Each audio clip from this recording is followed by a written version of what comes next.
Hello and welcome to MusicEL Pathways, the podcast which focuses on the different pathways musicians take in order to reach their musical goals.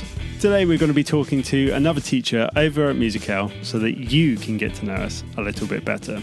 And on today's podcast we have someone who can blow most vocalists away with just their voice and a master of the operatic arts, ukulele and recorder queen, and an absolutely amazing vocal teacher, as well as being a vocal lead at the Cornwall Music Service Trust. She has also managed to find a little bit of time to create some lessons for us over here at MusicEL.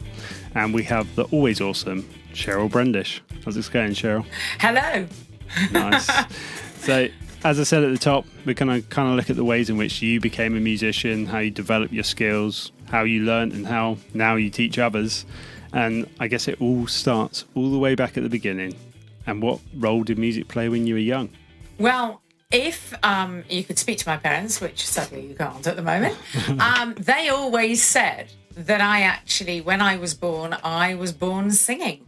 And I was really lucky when I was about 17. I met the guy who delivered me and I said, my parents have always told me when I was born singing. Is it true? And he said, it absolutely is true.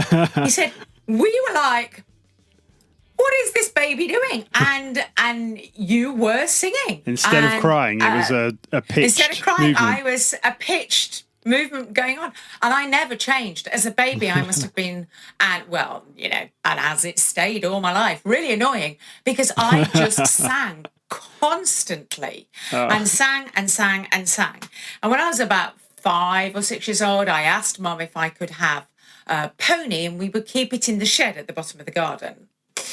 That didn't materialise, which was probably a good thing because about 6 months after that, I decided that what I really wanted was singing lessons. Right. And okay. my mum spoke to the music teacher at school and she was like, well, yeah, you really should get some proper music lessons for Cheryl because when she came in on her first day at school, we gave them all a recorder and we had put notes up, C, D, E, F, G, A, B, on the board. And before we'd actually taught them where to put the fingers, Cheryl had picked it up, worked it out herself and already blown a scale. Well, maybe you came out of the womb already singing it. you came out singing a perfect C major. Maybe that's what it was. Perfect C major scale. You just know it. Yeah, and That's I never amazing. stopped. And my parents got me singing lessons and that was the start of an amazing phase in my life. Yeah. Absolutely amazing. And how old were you then? Were you still quite early in primary or? Oh, yeah. When I first had singing lessons, I was 7 years old. Yeah. And I was entering because I come from a place to the north of Cornwall called Mansfield near Nottingham. And I was entering the Mansfield Music Festival. And I went, I think when I first went in for that, I was 6 years old. And I'd broken my arm. Because I'm really accident prone. Yeah. So I've broken this 3 times, I've broken this twice, I've broken all kinds of things. And I was horses. No horses is a good idea then. Like horses would have been a disaster. Yeah, but I like throwing myself out of aeroplanes and mountain biking and doing anything like that. So I started really young, and then I was so lucky that actually the singing teacher that I had then said, you need to actually take her to somebody that's really amazing. And my mum researched it. Of course, there was no internet or anything in those days. Yeah. So mum went to the library and researched through books and magazines and asked about. And we were really lucky that there was this lady called Pamela Cook. And Pamela Cook was known to be one of the best singing teachers in the world. Oh, right. And she had her own private choir called Cantamus. And they were based in Mansfield. That is so lucky, isn't it? The fates. So, I was really lucky. And my mum didn't tell me she'd organised an audition for me, and she picked me up from school one day and said, right, we're not going home. I'm just going to take you to a lady and I just want you to sing for her. Okay. That's probably a nice way of doing it. That takes the pressure off a bit, doesn't it? That makes it less like, this is a high stakes, high pressure situation. We're just going to sing. And that is all it is. That is all any music playing really is. We're just going to play a song. If you take that pressure off. Exactly. And I say that to all my students, whether they're doing exams or a performance, I'm like, it's just singing to somebody. Or maybe a 2 or 3 or 4 or 5. But, everybody wants you to do well. Everybody wants to hear somebody sing well and brilliantly. And they're already 50% on your side. Yeah, and I think that goes for the same for most instruments. No one's turning up to see a car wreck. No one's turning up to see a disaster. They're all kind of there just to go, we want to hear you. So there's no pressure there, none at all. You only make your own pressure, don't you? Which is the sad part it's your own expectations of yourself. And actually, I'm the worst because I am an absolute perfectionist, which I do realise can make me a nightmare. But it does mean that for all my performances, I will just keep working and working and working and working. And I still have singing lessons myself. Oh, really? And lots of people are... when they find that out, and I'm like, but of course it's a voice, it's housed within a body, and a body will always try and find an easier way of doing something. So you need somebody externally going, don't be lazy, or do this, or have you thought about this? And I have a vocal coach as well, so and there's lots of things singers have. I think the other things, it's nice to have just another set of eyes sometimes, and another set of ears, just to look and listen to you and go, oh, I've noticed when you do that, you do this. Yes. And you go, yes. You know what? That kind of explains why that happens over here. It's that kind of thing that you can never, like a lot with guitar, I tell a lot of people to play in front of a mirror, play in front of a mirror, and you might pick it up, but you're still focusing on the guitar too much really to pick everything up. So just having another set of eyes there just really makes a massive difference. And the same for like non-easy pitch instruments, i.e. voices and violins. You need a really set of good ears to tell if your pitching is bang on. And all singers have to practice in front of mirrors. Yeah. And ideally you have 2. So you have one that you can just see your face, and then you have a full-length one as well. So you can see that you're breathing and that your stance is correct. And then for singers, it's what you're doing, obviously, with your mouth and your mask and your articulators to make sure that everything's working correctly. So, I have a whole set of mirrors in here. You can't see at the moment, but they're all in here. So that when we're allowed to have them come in here, and I have a great big screen that they stand behind now, but we've got the mirrors up so they can see themselves. And I have them in my music room when I'm practicing. Yeah. I know Cheryl would have a field day watching me sing. It would just be a train wreck. Oh, you wait to the music service Christmas do. I'm going to have a little video. Yeah, I was going to say, just like watching in, like, none of that is right. Yeah, Gary, let's have a chat. I've had exactly 2 vocal lessons, and that is about as far as it's gone. I'm sure you're great because of what you do. I am sure you don't need me at all. That's very kind. I do not believe it one bit, but it's very kind. So we can chat later. were you quite relaxed when you went and did that audition then? Because, your mum didn't tell you anything, and then I take it you got into that choir or that ensemble. I did. I was relaxed. I had heard about Cantamus. You couldn't live basically in Mansfield or Nottinghamshire and not know of Cantamus. Yeah. Because they'd already been going for about 8 years, actually, and they'd already won very, very big, prestigious competitions across Europe. And so when Mum said, I was like, oh well, yes, I'll just trot in here because obviously I deserve to be here. Easy. I sang. Yes, and what they had actually was, she said, because I was so young, that she wouldn't take me into the choir immediately. She wanted me to be a little bit older. I think when I went to Pam Cook, I think I was about 10. And she wanted me to be a little bit older going into the choir. And so I was going to go and have lessons with her assistant, Anne Irons, who was also and is an incredible singing teacher. And I think I had 2 weeks worth of lessons. And then Pam Cook rang my mum and said, actually, I want to take Cheryl into the choir. So I went straight into the choir. I mean, they now have a training choir. They have a junior choir. That's But, amazing. it's about 190 years ago. So we didn't have all of that then. And I joined. And I was, there were these amazing, amazing singers. So they were all 18 and about to go off to conservatoires. Yeah. 2 of them have won the Kathleen Ferrier Award. Lots of them are on all the big opera houses around the world. I mean, it's very odd to go to any big opera house and not find a cantamus girl. That's good. It's almost That's amazing. Impossible, yeah. But that harks back to that, like being the worst player in the room. You can learn the most stuff being the worst player in the room.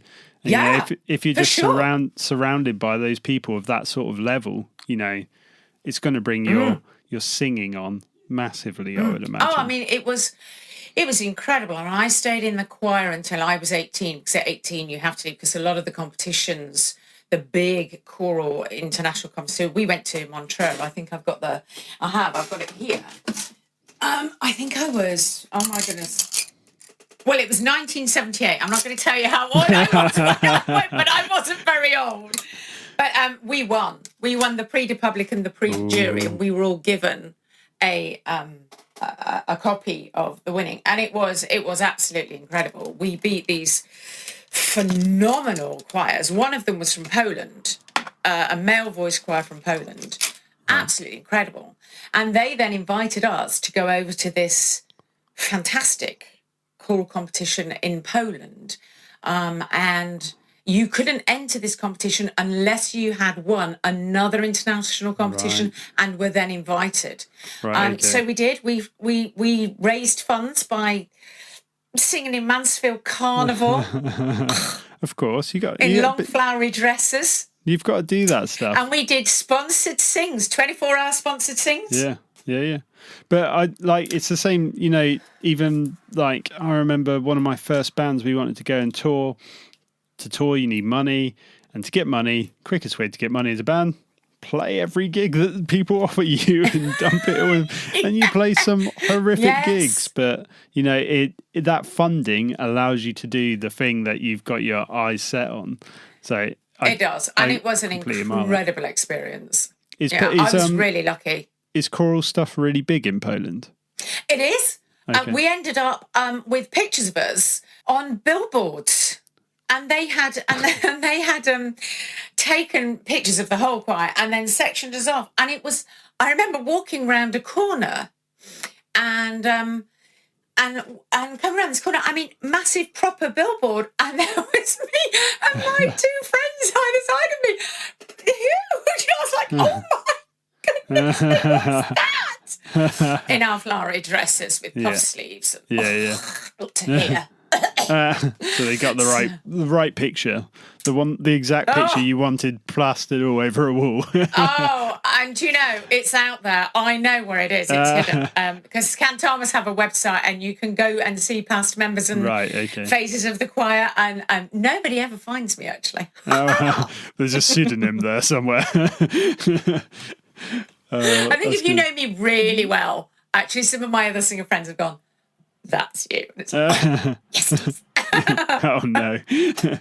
Did you do singing? Did you do GCSE music and go through school and take a musical path as well? I did GCSE music. I did. They were O levels when I was in school, so I did O level music. I did A level music. I did all my ABRSM grades, and the one thing about being in Cantamus is you also had to learn to play the piano. It's one of the stipulations. So I had to, my poor parents, my mum ended up taking a second job to pay for my lessons, and then I was asked to audition for the West Notts County Music School, which you went to on a Saturday morning.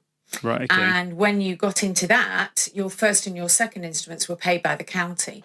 So they paid for my lessons, and then you go to there. So Saturday mornings I had a singing lesson at 8 o'clock till 10 o'clock, and then my dad would then rush me to the West Notts County over in Nottingham, and I'd be there till 1 o'clock, and then he'd rush me back. So when I was a bit older, I had a Saturday job as well. And he'd have to get me to that.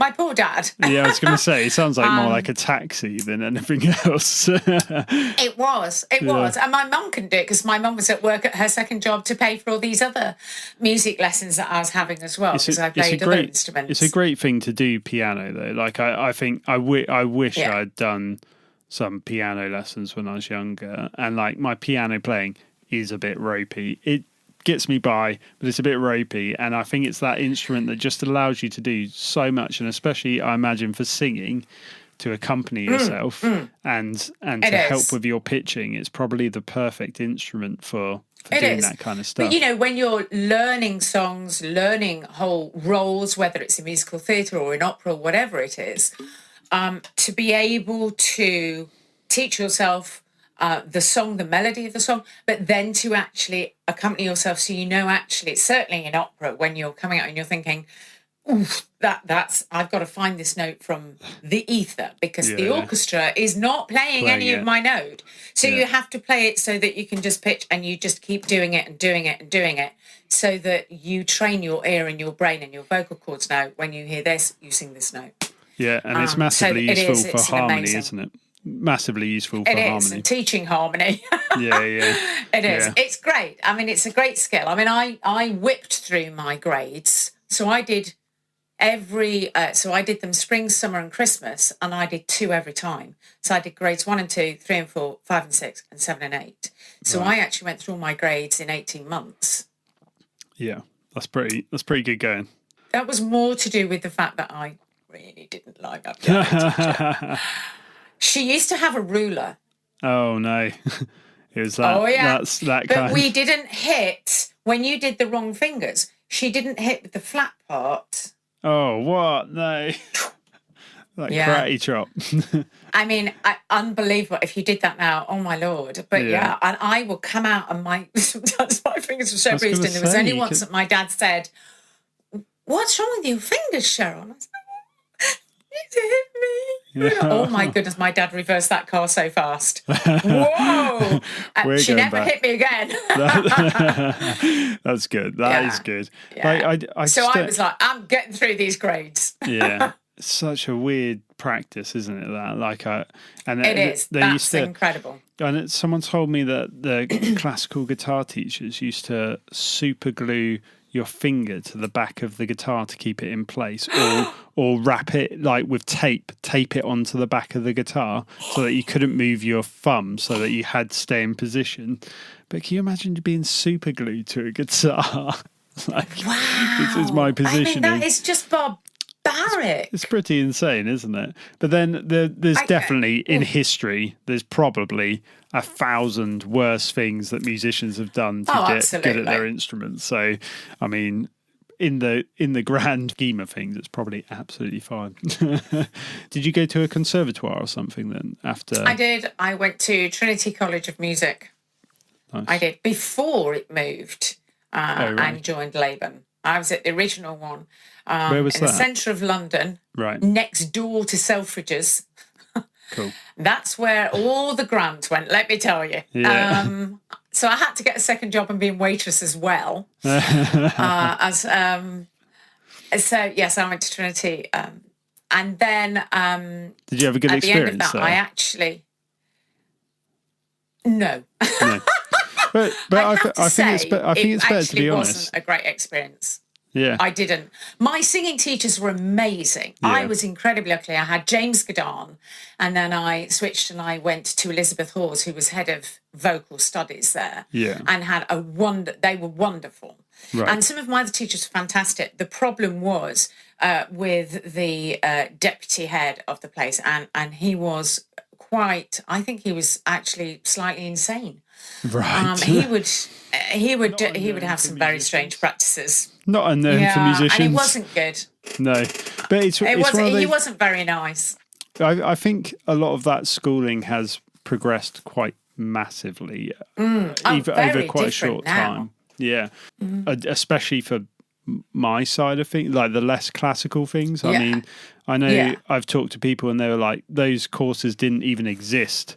And we're talking like 5 years, 10 years before I didn't. They're like, they didn't even exist. So like, it just shows how massively that's moved on. And I know that the classical side has done equally massive shifts to kind of keep up with the times. So, but I think it's good. It has to evolve. Yeah. It has to evolve to keep breathing new life. And it's fantastic. Nothing can ever stand still, and it shouldn't stand still. No. I was really lucky at the end of it. I then went to a singing teacher called Yvonne Minton, and she was based up at the Royal Academy. And I did lessons with her, and then I flew these shores. Where did you go? I went off to Australia. Oh, nice. Down under. That's a bad Australian accent. And that was a really bad Australian accent. And if my best friend from Australia sees this, she'll be like, "What was that?" It's all right. You did one that was equally poor. So I'm safe. It used to be really good. When I came back from Australia, which was 3.5 years I was there, honest to goodness, I sounded more Australian than the Australians. I have a real ear for languages and the musicality of languages. Yeah. I absolutely love them. So I love the different cadences in language. And I picked it up, honestly, within weeks. I'm a real sponge for those things. I have such a good ear for that. You didn't go for the like Anglo-English thing then. You went straight into Australian. Yeah. Straight true blue Australian. Yeah, so I got out there and I was in Melbourne and I auditioned. It no longer exists, which is terribly sad. The Victorian State Opera Company. Okay. And I turned up. And I turned up, rookie mistake, I have to say. I turned up about an hour earlier than I'd been called. Oh, well, that's it's normally a good thing. No, big mistake. Because you then get to hear all the other singers auditioning. Yeah. And I'd sat there and gone, I don't know what I'm doing here. This is embarrassing. I'm going to save myself the embarrassment of being told, oh, Lord, even though I had actually been doing a lot of singing in London at this point. Yeah. I'm just going to get my coat and I'm just going to leave. So I was at the door when they called my name to go and I was literally through. Oh, no. And kind of went back in and sang. And at the end of it, they said, oh, you're English. Like it was a bad thing. We didn't realise. And I said, yes. Yeah. And I said, yeah. And they said, you do know we have really good Australian opera singers here, don't you? Thank you. Next. Oh, okay. And I left, went up the street, then burst into tears, obviously, because singers were so emotional. And thought, well, there's no chance of that then, is there? And about 2 months later, I had met this gentleman in a wine shop and got talking about wine, because Australia has some fantastic wine. Yeah, of course. And I was just chatting away and other people kept coming in going, and I was thinking, oh, wow, obviously I'm quite fat. Oh, no, not me. And about him. And I said to him, who are you? And he said, it's so refreshing. You have no idea who I am, do you? And I was like, no. And he is like the milliner of Australia. He was really, really famous.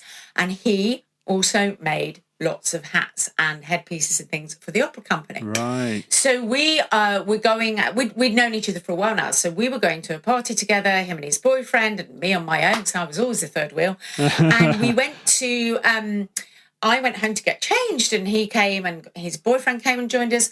And I picked up my post. And there was one big thing saying Victoria State Opera Company. And I said, oh, you could open that. That's my rejection letter. Fantastic. I said, God, it's taken 2 months to get here. And he said, that's not a rejection letter. He said, that's a contract. He said, look how heavy it is. It's A4. That's not original. And I said, no. Trust me, you weren't there. It's a rejection letter. So he opened it and he went, yeah, that's why you've got a 4 years contract. But there are better Australian Which I didn't realise. That there are better Australian singers. That actually there was only 2 of us given full contracts. Everybody else was only on a contract per opera. Oh, So right. when I did turn up and people were going, oh, are you just this? And I ended up sitting next to this girl called Lisa, who is still my very best friend. And I said, oh, yes, and for this and for that and for that. And she was like, oh, have you got a year's contract? And I was like, yeah, but hasn't everybody? She was like, no. And so that spread like wildfire. I'm surprised they didn't spit on me. This English girl has come in and taken one of them, But I made some really lifelong friends there. And again, yet an amazing other. And I was really lucky because whilst I was there, the world tour of Cameron McIntosh's came. And so I joined that. Oh, nice. How long were you in Australia then? 3.5 years. Did you stay at that same opera company or did you go off on that tour? I did the tour and I also went to Australian Opera and it was just amazing. I just had the best life. I really did. The wonderful thing about Melbourne is you get 4 seasons in one day. Right. And I moved, I was in Sydney for a while. And, Sydney was a killer because it's so humid. And you would wake up in the morning and it would look a bit grey and you think, I can wear a jumper. I haven't worn a jumper in months. And you get your jumper out. And, of course, by midday, you'd be shedding all these layers because it was now 110 degrees and the sun was out. It's like, oh, my Lord, I can't cope with this. Whereas Melbourne, and I adored Melbourne. I love the trams. Oh, they're fantastic. They still have trams in Melbourne. Yeah, I've seen it. I've never been to Australia. I had the chance. It's an amazing country. Yeah. And the people are fantastic. Just everything about it. You know, I would never have left, but I'd they wouldn't extend visas anymore. And I got caught in the occasionally they do the unless you are Australian, even though you might have been married to an Australian for years, you have to go back to your country of origin and reapply to come back in. Right, okay. Because I think they were trying to cull how many people may have been there illegally, and I got, they wouldn't extend my visa anymore. So I had to leave, and I literally had about an hour left on my visa when I got the flight. and all the company came and sang me through. Oh my goodness me. That's so nice. when I got to passport control, I was sobbing so hard because I didn't want to leave. I'd got a house, I'd got a car, I'd made all these friends, and the guy on the passport just went, oh, just go. Did they, I guess, were you leaving at that point knowing you wouldn't be coming back as well? Or were you leaving with the hope that you would be? I was going to say, because that would have been worse, thinking that you might be coming back, but you just didn't know when. No, I kind of knew. And actually, some of my family lived in America, so I didn't actually come home. I didn't come back to the UK. Right. I flew... I went to Fiji first for a 2-week holiday. Of course. And get over the crying. Yeah. And then, I was kind of lying on the beach and thinking, well, this is crazy, I know, because they were saying it could take up to a year to get you back in. Well, at which point my space in the opera company would have been taken. Yeah. And then I guess you're going back for their young artist program, and that was, that was the worst. Yeah. So I decided, well, I'm going to America. I might as well give it a go. Yeah, and it was very bizarre what happened in America because within a day of landing to see my aunt and uncle in Texas, who are amazing, he had a heart attack. I don't think it was the shock of me arriving. And we got him to the hospital. And my aunt is in with him, and so they're asking me, because you've got to have all this insurance and stuff. And I knew their address, but they were asking me the questions. I was going, I don't know. I arrived just today. The last time I saw them, I was 7. And I'm sat in the corridor for hours, and this voice says, Cheryl? And I turned around and it was one of the producers of the World Tour of Carmen. And they were like, are you here? I was like, yeah. They were like, oh my God, you can rejoin the show. Just sat in a hospital, just picked up a new job. Because they were like, how long are you in America? And I was like, so they're like, get back in. It's amazing. That's amazing. Fantastic. What the chance? Like, America's so big. America's so big. And even like a city, like that is so insane, isn't it? Fate. Fates are just pulling you each time. Fate. It really was fate. Yeah, everything that's ever happened, I think I'm a real fatalist. You do so many auditions as a singer. Yeah. And you have to be really thick-skinned because you don't get the part because you're too tall. You're too short, you're too fat, you're too thin. Mostly mine was you're too tall because tenors are short and I'm quite tall. Right. I like to think that rather than the too fat part. I used to be very thin, it's okay. And so there's all kinds of things, or you're not quite what they're looking for. Yeah. It doesn't mean you're a bad singer or not a great singer. No. But they have a vision, you see, and you have to really remember that because it's hard. This is it. Yeah, I know. And I've done like some sessiony stuff for people, like going in to be in their live band, and it's just that thing of where it's they know what their bass player is going to look like, and if I don't look like what they want their bass player to look like, you can get that tagged off even before they hear you. They've got a vision of what that stage is going to look like, and that's just part of the job. And it's not necessarily that they think I look bad or that you looked bad. No. It's not that. It's just their vision of how they think it's going to go. And I do think people get kind of a bit hung up on some of those things, and it's like it's just a point of view. And it's the same when it comes to then the playing part. That's absolutely right. To keep in mind, it is their point of view. Yeah. But when they come to the playing part, it's not that you're a bad musician or a bad singer. It's that it doesn't fit what they would like to hear, and that. And their criticism is going to be about what they would like to see from that person, not what you're doing. And I do think some people take that really to heart, and it will put them off then auditioning the next time. And it's like, yeah, but they've just got a really rigid like kind of thought of where they want that person to be. And like you say, thick skin, good thing for musicians. It really is. And you have to remember, it's hard for singers. Our voices are within our bodies. They are part of us. Yeah. So when anybody criticizes your singing, as a teacher, I don't criticize. I will give them constructive feedback in a way that I hope helps them to get better. We will unpack things. We will look at little corners. We will work on this. I can remember feedback of people being terrible, really terrible, that will crush you.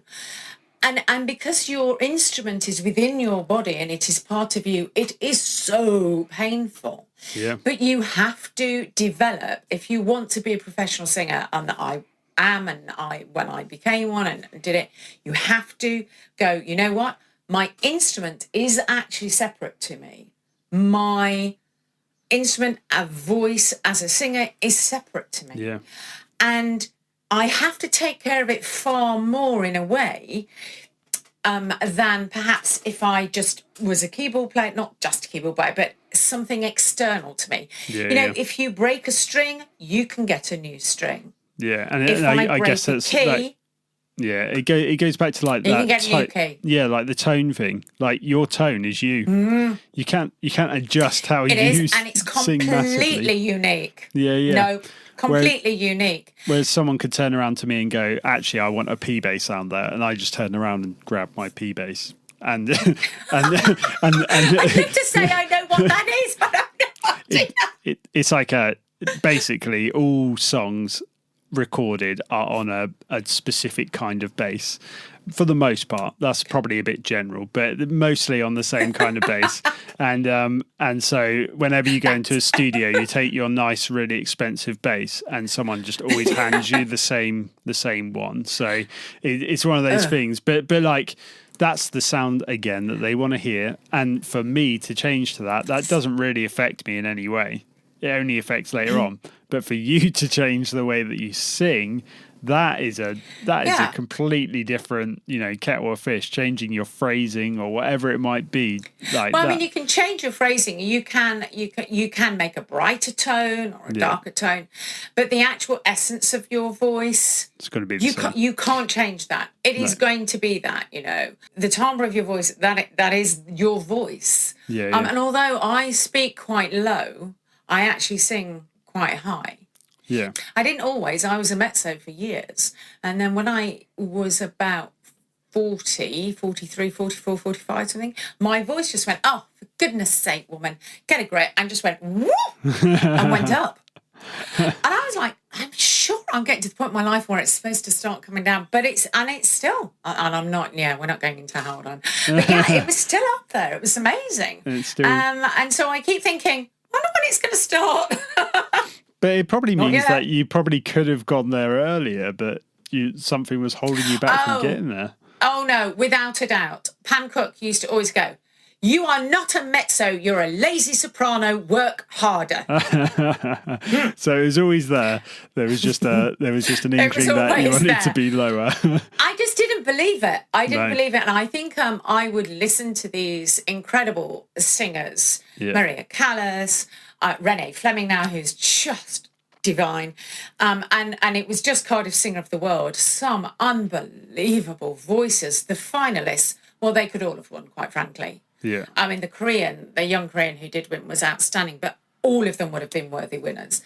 They're just, it's amazing. I love being a singer. I love what I do. It is intrinsically, I think if you cut me open, you would just find little singy vocal chords. Just everywhere. Just pure vocal chords. My friends sometimes say, when we phone you or Zoom when we're in lockdown, you do know that a lot of the time you sing your answers. Hey. Morning! That's great. That's sorry. So, I'm rolled out at birthday parties.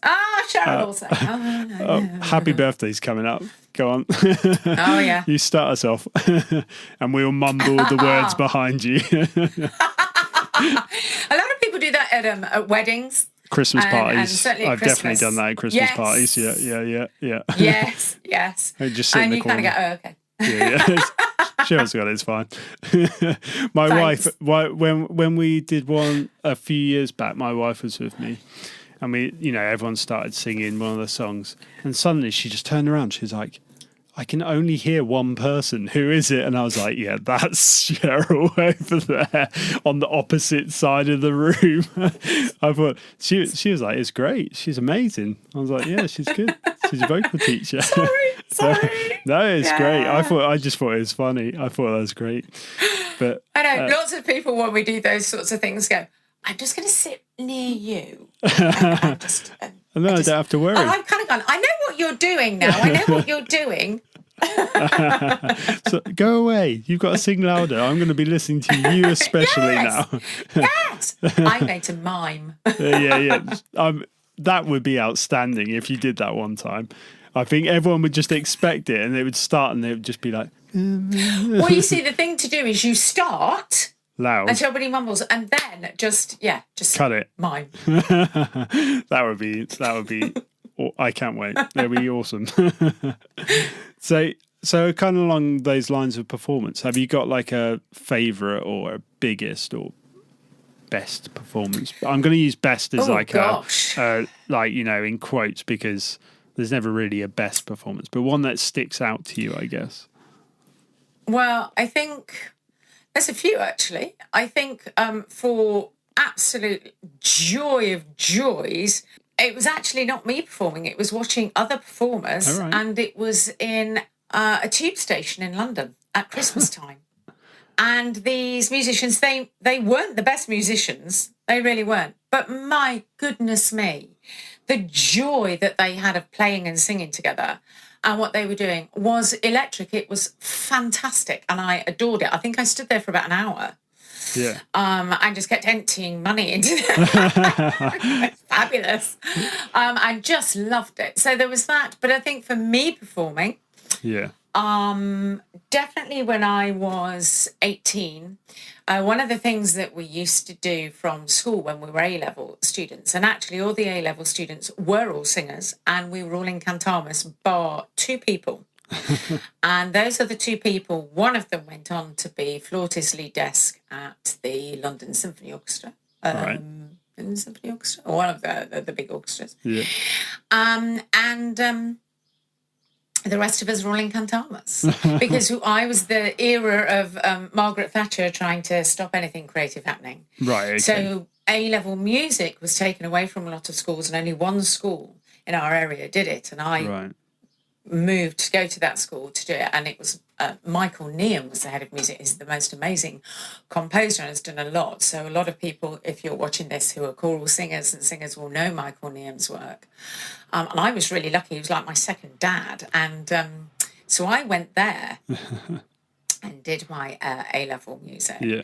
We had to, as part of the A-level group, we were taken out to perform either at OAP's homes, or we had to give back to the community. And one of the places that we used to go, I don't know if it still exists, actually. I hope it does. It was called the Shepherd's School. Right, okay. And it was in Nottinghamshire. And the Shepherd's School was the biggest school in Europe at that time. Right. For mentally and physically handicapped children. Amazing. And we would make these big pictures, and we would take maracas and little drums and tambourines and all kinds of things with us. And we would sing all these songs, and they would bring these children in. And some of them, you know, at 18, it's quite, you're not really exposed to seeing, or certainly not in that era, to see mentally and physically handicapped children like this. And I really remember one child, quite young, being brought in, and they looked like a big bag of flour, because they were over this teacher's arm, just hanging. Yeah.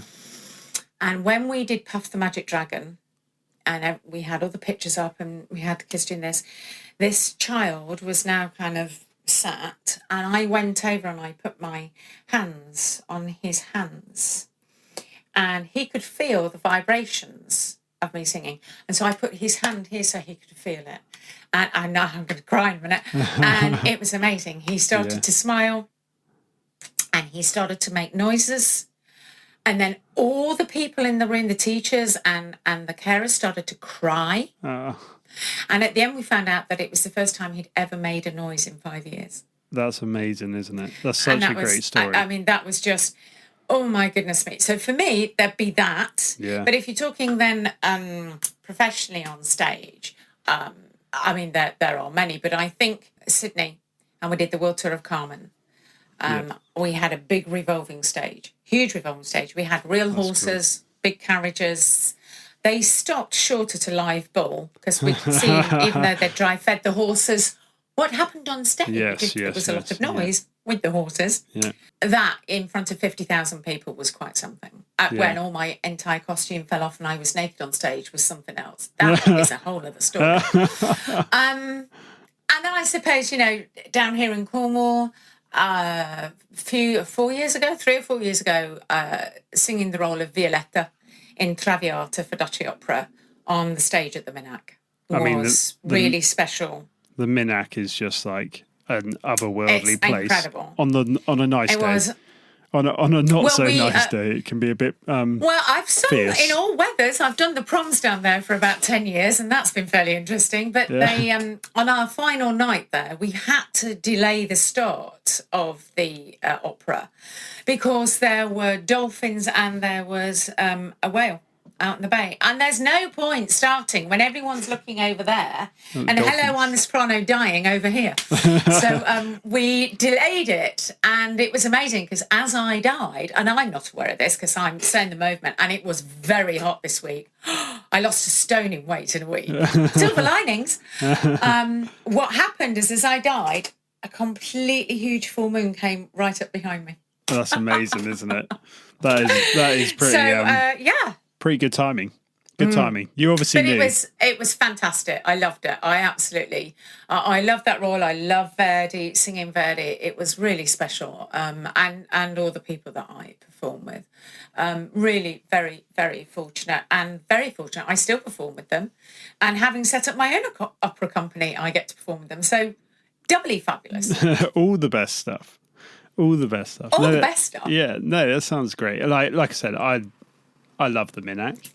I think, there's not many locations in the world that come really even close to it in it's just I guess. There's much bigger locations. It's not big.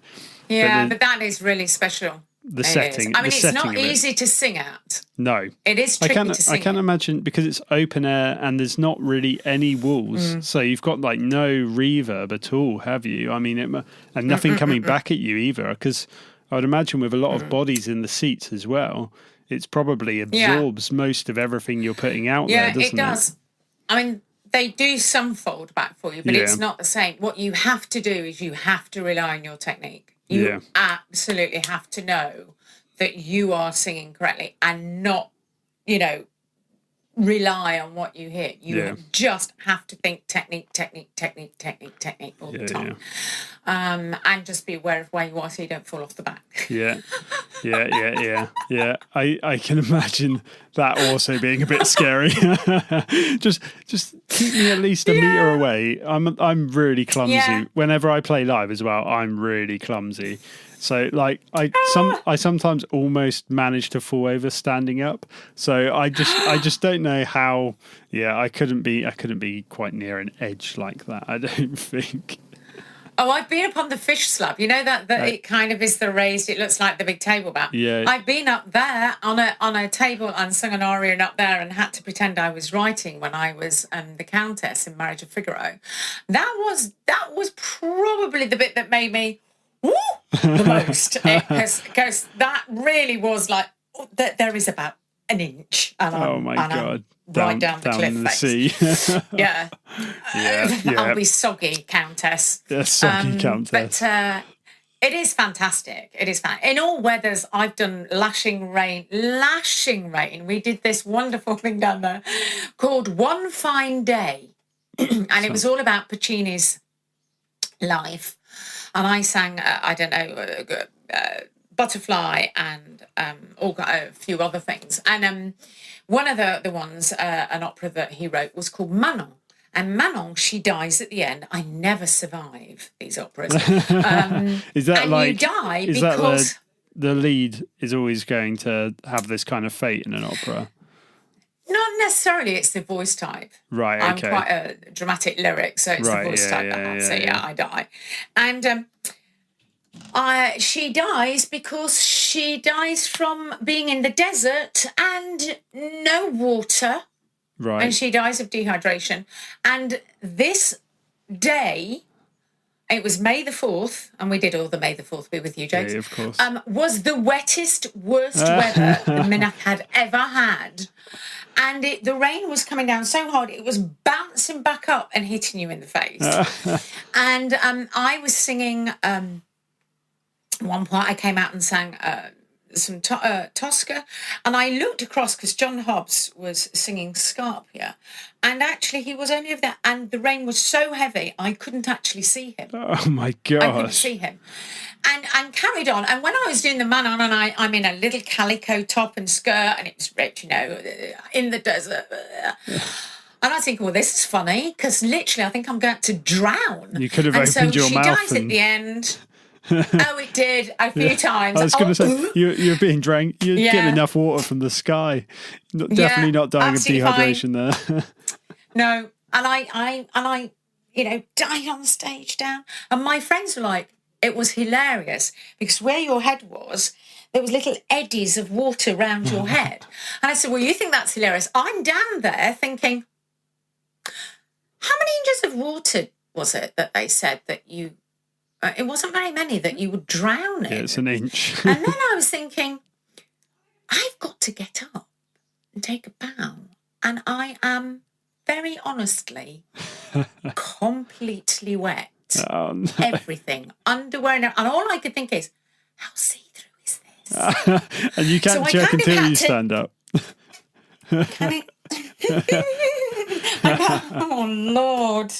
And then had to. We had hair dryers to dry off certain apparel before donning the next thing to come out. But yeah, One Fine Day was the worst weather day ever. That's crazy, isn't And it? we had John Nettles, the amazing John Nettles, was narrating it.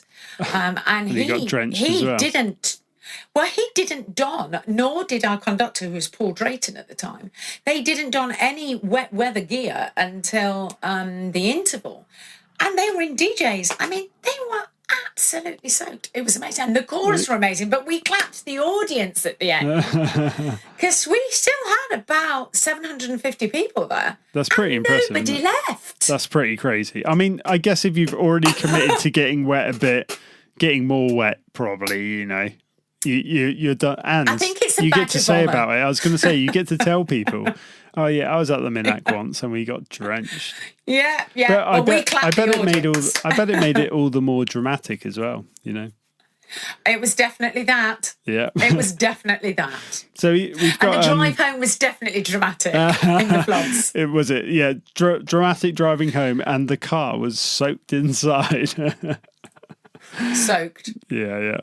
So we're kind of getting near the end now, and I tend to like to round us off where we started, in that we heard about how music's basically affected you from birth. You were singing all the way from that time, and now how does music affect you as an adult? I mean, you're obviously still singing, you're obviously still teaching, absolutely. But what role does it play in your life day to day, as opposed to actually doing it, I guess, is the real question. Every day. Yeah. Every day my life is filled with music. I'm singing every day, playing every day. I teach most days, teach singing and piano, ukulele, recorder. I'm really, really lucky to do a job that I love for an amazing company. The music service is out. The people, that my colleagues are outstanding. And it comes from the top. Gareth Churcher is just the most inspiring leader for us all, as are everybody else who support him and our support staff. I mean, just incredibly lucky. I think it's a very close service as well, isn't it? And that really helps. It is a close service. You know, everyone mucks in. Everyone is keen to get more music in Cornwall. So it's so important and helps you through.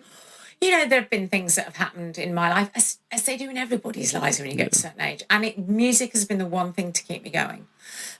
So I get to, but I sing every day. So I practice every day. Yeah.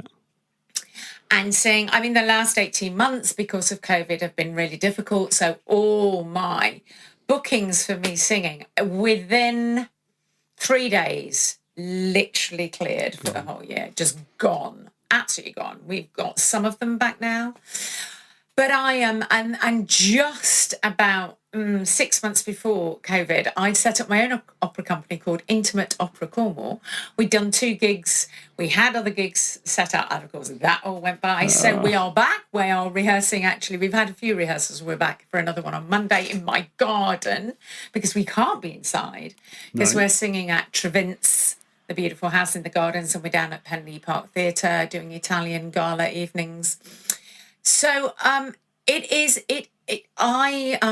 fascinated by music, and I'm fascinated obviously by singing and vocal music, and also about human voices. So I also teach people how to do public speaking and presentations, and the human voice fascinates me. They're all completely individual. Yeah. And lots of things can go wrong with them. There's no singer that will ever tell you, I've never had a problem. Yeah. So I've just trained and passed to be a vocal health first aider. That's cool. And ideally, in about 18 months, I'm giving myself a little break, but I'm going to start to train to be a vocal health practitioner. Nice. And it is I just find being able to help people with their voices, because it is such a personal expression. Your voice is so unique and so wonderful. And I just love how music connects us all. I love how music can lift you and change your day. It can give you comfort. It can bring you joy.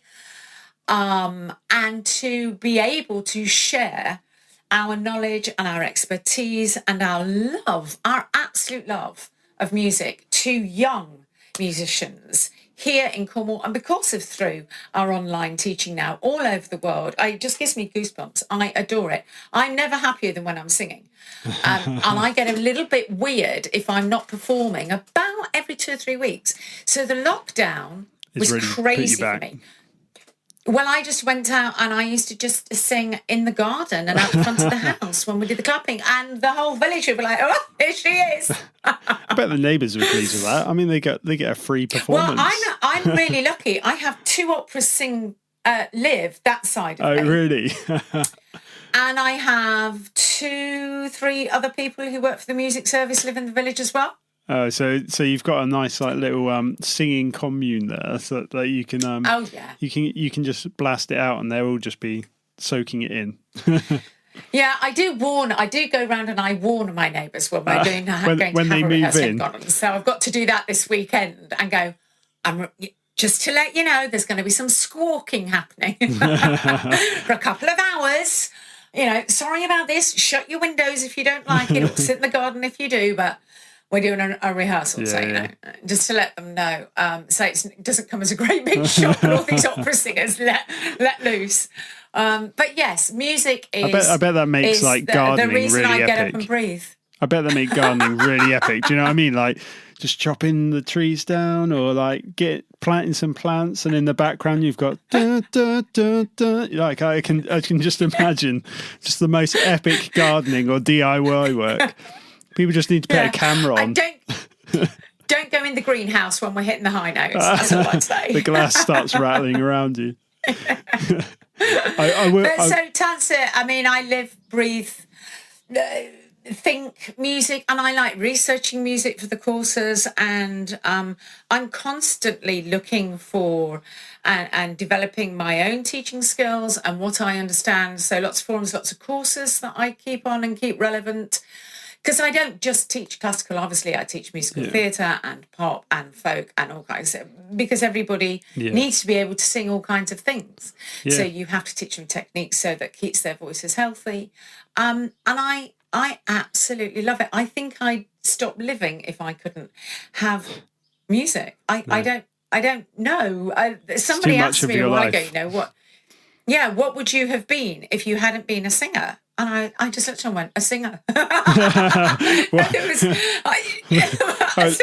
I would have been a non-professional singer. That's amazing. Nothing else. And I have obviously had to have other jobs as a singer between singing gigs or, whatever. And I have done, and I trained to be a legal executive. So I trained and passed all of that. The singing, legal executive. And I've had my own restaurants as well. But I used to perform. That sounds like it could have been it could be a play in its own right. The singing legal executive. Oh yeah. That sounds there's right all up sorts. there. Yeah. There's all sorts that I've done and love it. This is a sneaky last question then. Could you recommend me something to listen to this week? Something that you're listening to at the minute, or just anything that you think would be cool and different? Well, actually, I think everybody should go and watch the Cardiff Singer of the World. If you can't bear to watch all of it, go and watch the final. Nice. Okay. The final of Cardiff Singer of the World, BBC iPlayer, BBC4, absolutely outstanding to see young singers sing at that level of their game. Yeah. Just awe-inspiring. It really is. Absolutely is. And anything by Renee Fleming, anything by Maria Callas, Pavarotti, Kaufman. I mean, just so much wonderful, wonderful, wonderful singing. But go watch Cardiff Singer of the World. You will be inspired and it's what the human voice can do. Yeah. It's what the human voice can do. Yeah. As opera singers, we're not mic'd. We sing over that orchestra. Yeah. Which is pretty impressive. How to put blade into your voice to carry over the orchestra without strain, without pushing. That's why it takes us flipping years. I was going to say, I find it hard enough singing over a band with a microphone, let alone singing over bands can be pretty loud. To be fair, support. All breathing and support from down here. Well, never on here, never just here. that's the rock and roll trick, isn't it? All from the throat and then lose it in a year. Yeah. I'm afraid it is actually. It's a bit of a nail in the coffin for a lot of rock and roll singers, is that they just it all comes from one place, and that place only has so much time in it, sadly. But I know, but you got to just go and get trained to know how to use it. I know, yeah, and there's some really amazing. I know there's some like guys who just teach like rock vocals and stuff, and they teach how to do that like right, still singing from the throat sound, but not doing that. So absolutely, so that you won't have any damage. No, yeah. Well, I hope whoever is listening to this or watching this has gained a little bit of inspiration. And I know you would have gained some passion, because it's obvious how passionate Cheryl is. And I think from that story, you can also see that life is full of pathways. They're all around us. And if you take every single one that gets offered to you, don't worry about that rehearsal or that audition. You'll be fine. But it's going to make your life better. Just keep going. Keep going. You will learn more from stuff that goes wrong than goes right. Keep working. The essence for any musical instrument, and especially voice, because vocal cords, muscles, you have to train them. Yeah. Just keep doing it every single day. Even 10 minutes, really concentrated rehearsing, practicing is far better than an hour or 2 hours of just all kinds of stuff. Just find that 10 minutes and listen to every kind of type of music that there is going. Yeah. You know, I get quite a few people come and say, I only want to do musical theatre. I only want to do pop. I only want to do this. And then I play them something else and go, what do you think to this? Yeah. And they're like, how did they do that? And I was like, okay. There now we go. We can start. So this week, just immerse yourself in it, and it's wonderful. Yeah. Wonderful. And this week, you don't need to go pick up your instrument. This week, you just need to open your mouth and sing. Sing and keep singing. And join a choir and do community, because singing in harmony is good for your soul. It makes you feel so alive and so much better. It has been proved close harmony singing is really health beneficial. That's why you saw all these choirs happen through lockdown, and they have flourished. And workplace choirs. I mean, Gareth Malone, he should be knighted. Yeah. He is amazing, and his home chorus was fantastic. I watched it, I joined in. It was just brilliant. These people are amazing. There's lots of it out there. Just sing, and don't worry if people say, oh, it's terrible. That's exactly what I was going to say. Don't worry about that. Just sing with all your heart. Don't worry about that bit. You can come and have lessons with me. I can help you sound better. And until next time, I'm sure we'll get Cheryl on again. But until next time, say bye. Bye. Bye. Keep singing.